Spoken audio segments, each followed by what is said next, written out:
జై శ్రీకృష్ణ. ఆండాల్ తిరువడిగళే శరణం. తిరుప్పావై మొత్తం 30 పాసురాలు అయితే దాన్ని గనుక మనం 3 భాగాలుగా విభజిస్తే 20 పాసురాలను ముగించుకున్నాం. అంటే 2 భాగాలు పూర్తయ్యాయి. 3వ భాగం చివరి భాగంలోకి ప్రవేశించాం. ఇప్పటి వరకు స్వామి కోసం వెళ్తున్నాం, అమ్మ కోసం వెళ్తున్నాం, అందరినీ మేలు కొలుపుతున్నాం, అందరినీ కలుపుకుంటున్నాం, ఇలా కనిపిస్తుంది. కానీ ఇప్పుడు అమ్మని స్వామిని ఇద్దరిని సేవించేశారు. ఇప్పుడు బయటికి రమ్మని మేలు కొలుపులు కొలుపుతున్నారు. అంటే ఆ ఇంట్లో ఉన్నారు, వీళ్ళని బయటికి రమ్మని ఆహ్వానిస్తున్నారు. 21వ పాశ్రంలో అద్భుతమైనటువంటి పాడి సంపదని చెప్తుంది.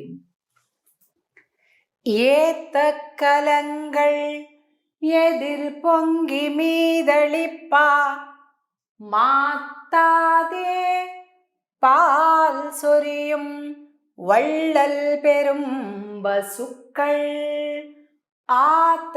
ஆத்தப்படைத்தான் மகனே அறிவுராய் ஊத்தமுடையாய் பெரியாய் உலகினில் தோத்தமாய் நின்ற சிடரே துயிலஜாய் மாத்தாருனக்கு ஒலித்தலைந்து உன் வாசர்கள் ஆத்தாது வந்து உன் அடிப்பணியுமா போலே போத்தியாம் வந்தோம் புகழ்ந்து ఏలోరెంబావాయ్.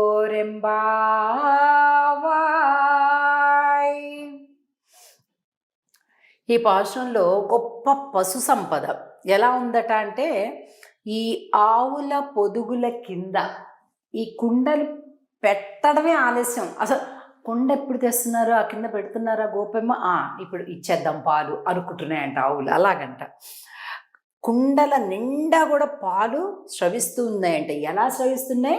ఎంత అందమైన శబ్దం అంటే, ఎదిరు పొంగి మీదళిప్ప మాతాదే ఆగకుండా పాల్ సురియం వళ్ళల్ పెరుంబసుక్కల్ ఉదారములైన పెద్ద పెద్ద గోమాతలంట. ఇక్కడ ఎలా ఉంది? ఎదురు పొంగి మీదళిప్ప అంటే మనకి అసలు ఊహకు కూడా అందదండి. కుండ ఇలా పెడితే పైనుంచి ఇట్లా పెద్ద ధారగా పాలు పడుతుంటే, కానీ అలా చూస్తుంటే పైపైకి ఇట్లా పొంగి పొంగి పొంగి వస్తున్నాయంట. మనం కనుక ఎప్పుడైనా చూడండి, ఒక బకెట్ కింద పెడతాము, పైనుంచి ట్యాప్ ఆన్ చేస్తే పంపు అది బాగా ఫోర్స్గా వచ్చిందనుకోండి, ఇట్లా వచ్చేసి మళ్ళీ తన్నుకుంటూ కింద నుంచి పైకి ఎగిరిసి పడుతుంటాయి, చూసారా? అట్లా పాలు వస్తున్నాయంట. అసలు మన ఊహకి అందుతుందా మనకంటే? అస్సలు అందదు. కాబట్టి ఆతపడైతాన్ మగనే அறிவுராய், ఆతపడైతాన్ మగనే అంటే అలాంటి ఉదారములైన గోవులు కలిగినటువంటి, అనేకమైన గోవులు కలిగినటువంటి నందగోపుడి కుమారుడా అని కృష్ణుడిని లేపుతున్నారు. అంటే ఆవులు అంటే ఏంటి? వేదాంగాలు అని అర్థం. గోమాత అంటేనే వేదము, వాక్కు, రకరకాలైన అర్థాలు ఉన్నాయండి. గోమాత అంటే కేవలం ఆవు అని మాత్రమే కాదు. నేను ఒక గోమాతకి హారతి ఇచ్చే ఒక పాటను రాశాను అదివరకు.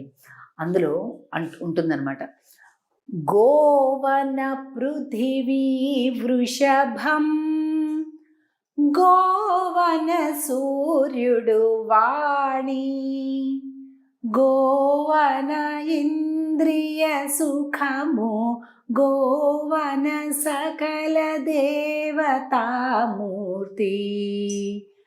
గోలక్ష్మీ దేవి అమ్మ గోలక్ష్మీ దేవి అమ్మలగన్న అమ్మ అమ్మలకన్న అమ్మ కామధేను నీవమ్మ అమ్మ గోలక్ష్మీ దేవి.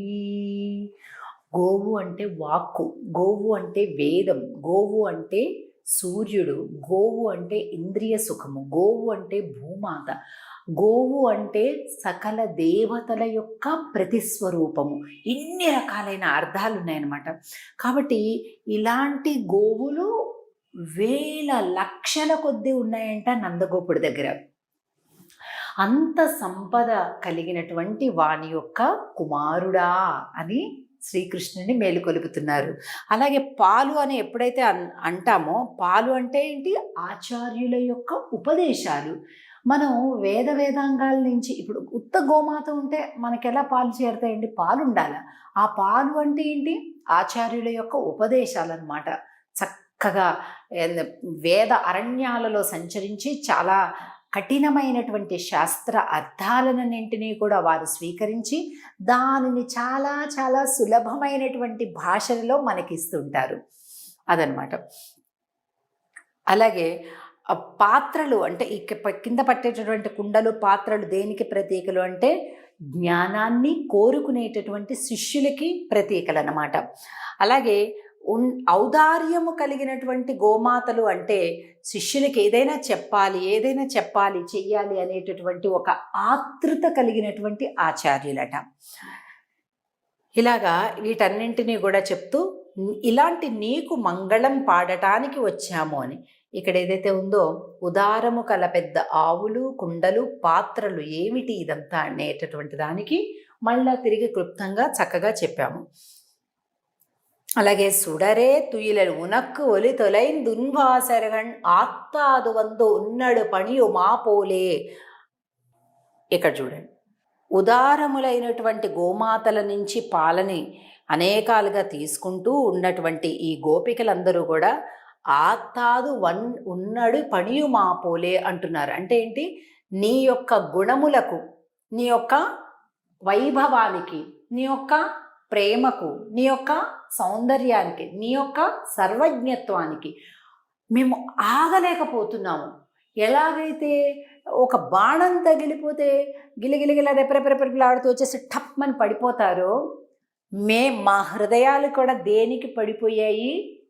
నీ యొక్క సౌందర్యానికి పడిపోయాయి, నీ యొక్క గుణాలకు పడిపోయాయి.